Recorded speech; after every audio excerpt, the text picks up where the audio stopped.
Hello, everybody. My name is Benjo Pijos. I have secured All India Rank 59 in UPSC Civil Services Examinations 2023. And I had referred to the Quality Enrichment Program by the IAS Hub from MK Adar sir. I had enrolled in this program in my 2022 mains, and I have used that in a very brief manner in my 22 mains, but then more.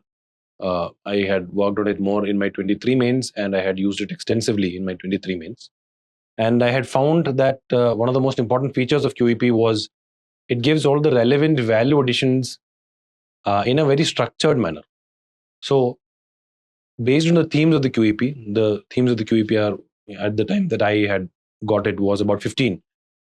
So, if one of the theme was on agriculture, it would give me in the QEP there would be a fact sheet which would give me all the data of agriculture, and it would be divided in a subject wise or a topic wise manner. So it would have separate data on the dairy industry, it would have separate data on MSP, separate data on the employment of agriculture, separate data on how much agriculture contributes to the GDP, separate data on the animal husbandry, separate data on fisheries, separate data on etc. etc.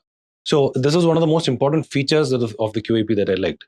And what I have got to know from the IAS Hub is that they're trying to bring in the content from the QEP in the form of a pocket notes. Now, obviously, the QEP is a big program. It's a very content-dense, rich program.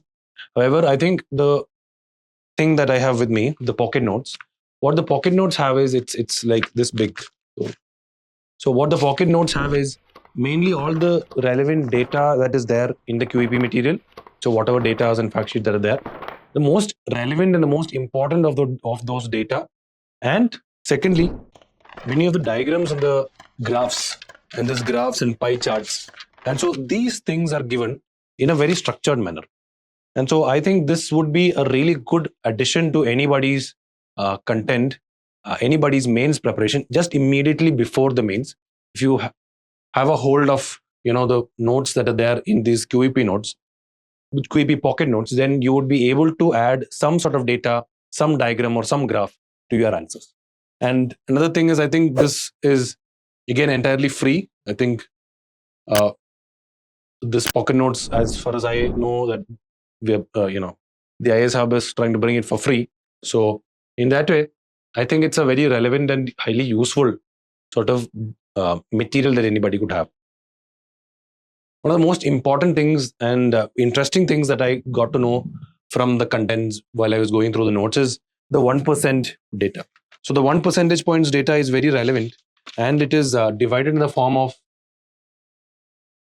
different subjects. So here we can see that a 1% increase in the food prices will result in 10 million people being thrown into extreme poverty worldwide. And this is a data from the World Bank.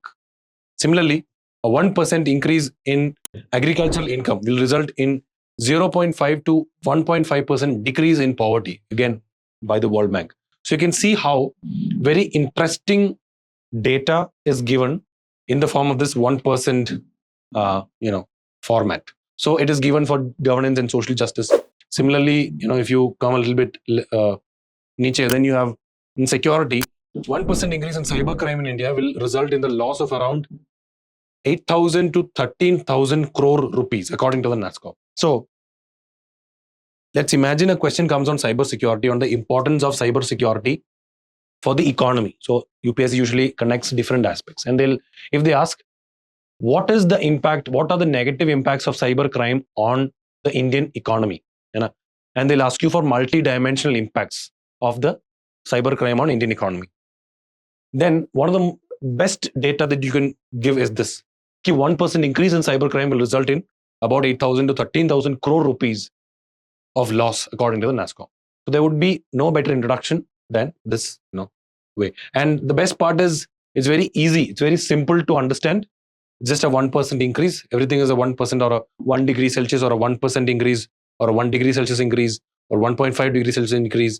And then it's either an increase or decrease. And always, most of the times it has some sort of official or authentic source also mentioned, according to NASA, according to the Ministry of New and Renewable Energy, according to NASSCOM, according to the World Bank. So in this way, this is a very useful sort of notes as far as I had the opportunities to look on it. And another thing, something else and there are a lot of datas like that. And the next is a lot of graphs. And graphs we have the pie charts, we have graphs like this.